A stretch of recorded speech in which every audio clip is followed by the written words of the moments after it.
নমস্কার বন্ধুরা, Monica's food খাজানাতে সবাইকে স্বাগত।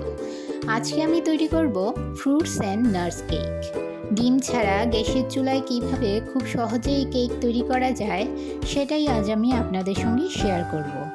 আশা করি আজকের রেসিপি সবার ভালো লাগবে। আমার চ্যানেলে যারা নতুন বন্ধু রয়েছেন, যারা এখনও চ্যানেলটি সাবস্ক্রাইব করেননি, তাদের কাছে অনুরোধ, চ্যানেলটি সাবস্ক্রাইব করে পাশে থাকা বেল আইকনটি প্রেস করে দিন আরও নতুন ভিডিওর আপডেট পেতে।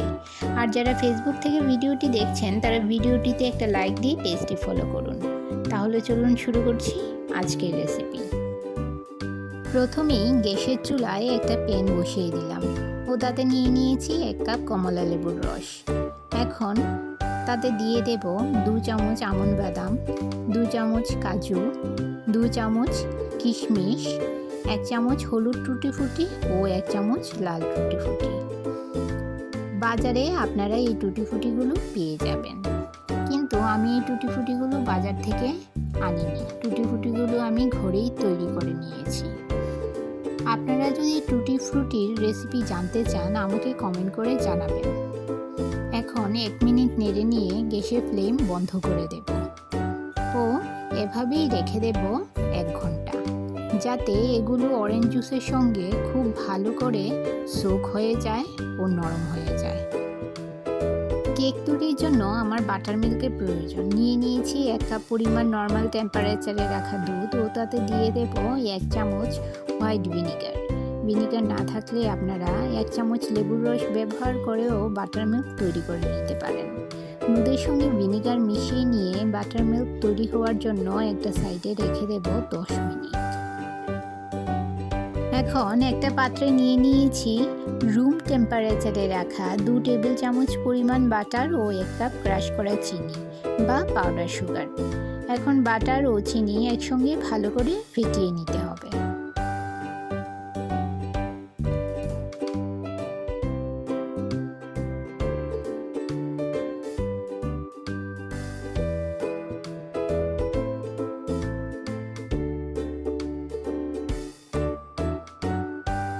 এখন বাটার ও সুগারের মিক্সচারে দিয়ে দিলাম 1 চামচ পরিমাণ ভ্যানিলা এসেন্স ও ভালো করে মিশিয়ে নেব।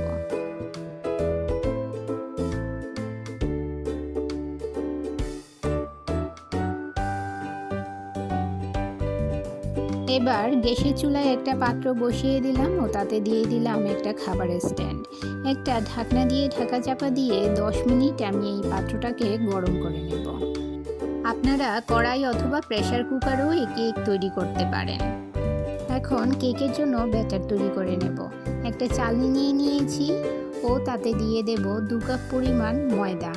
ভালো করে চেলে নিয়ে বাটার ও সুগারের মিক্সচারের মধ্যে ঢেলে দিলাম। আর দিয়ে দেব 1 চামচ বেকিং পাউডার ও হাফ চামচ বেকিং সোডা।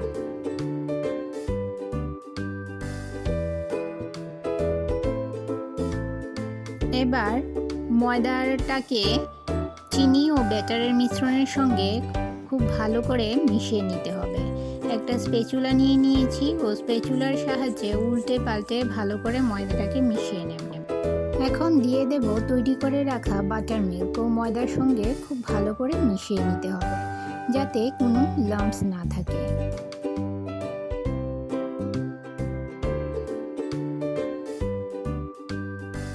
সমস্ত নাটস ও টুটি ফুটিগুলো খুব ভালো করে সোক হয়ে গেছে। এখন সামান্য ময়দা ছিটিয়ে কেকের ব্যাটারের মধ্যে দিয়ে দেব ও টুটি ফুটিগুলো কেকের ব্যাটারের সঙ্গে ভালো করে মিশিয়ে নেব। এটা করলে নাটস ও টুটি ফুটিগুলো কেকে শ্রিঙ্ক হবে না। আমার কেকের জন্য ব্যাটার তৈরি হয়ে গেছে। এখন একটা কেক মোল্ড নিয়ে নিয়েছি, তাতে সামান্য সাদা তেল অথবা ঘি লাগিয়ে চারিদিক মোল্ডের চারিদিক গ্রিস করে নিতে হবে। আমি এখানে ঘি লাগিয়ে এই মোল্ডের চারিদিক কেক মোল্ডের চারিদিক গ্রিস করে নিয়েছি ও তাতে চারিদিকে বাটার পেপার লাগিয়ে নিয়েছি, যাতে করে কেক ডিমোল্ড করতে কোনো অসুবিধে না হয়। এবার তৈরি করে রাখা কেকের ব্যাটারটাকে কেক মোল্ডে দিয়ে ব্যাটারটাকে সেট করে নিতে হবে। এভাবে ট্যাপ ট্যাপ করে ভালো করে ব্যাটারটাকে সেট করে নেব। এবার গ্যাসের চুলায় যে পাত্র বসিয়ে রেখেছিলাম সেই পাত্রটাকে আমি ঢাকা দিয়ে 10 মিনিট প্রিহিট করে নিয়েছিলাম। এখন 10 মিনিট পর খাবারের স্ট্যান্ডের উপর কেক মোল্ডটা বসিয়ে দিলাম ও ঢাকা দিয়ে 40 থেকে 45 মিনিট আমি লো ফ্লেমে কুক করে নেব। বন্ধুরা 45 মিনিট পর চলে এসেছি, আমার ফ্রুটস অ্যান্ড নাটস কেক তৈরি হয়ে গেছে। এখন ঠান্ডা হওয়ার পর এই কেকটাকে আমি ডিমোল্ড করে নেব। এখন একটা ছুরির সাহায্যে কেকটাকে মোল্ড থেকে এভাবে ছাড়িয়ে নেব ও উপর থেকে একটা প্লেট দিয়ে তাতে কেকটা আমি উল্টে দেব। বন্ধুরা তৈরি করে নিলাম দারুণ টেস্টি সফট ও spongy fruits and nuts cake. দেখুন বন্ধুরা কতটা সফট ও স্পঞ্জি হয়েছে। আপনারা বাড়িতে অবশ্যই ট্রাই করবেন আর আমাকে কেমন হয়েছে কমেন্ট করে জানাবেন। খুব সহজেই বাড়িতে তৈরি করে নিতে পারবেন এই কেক।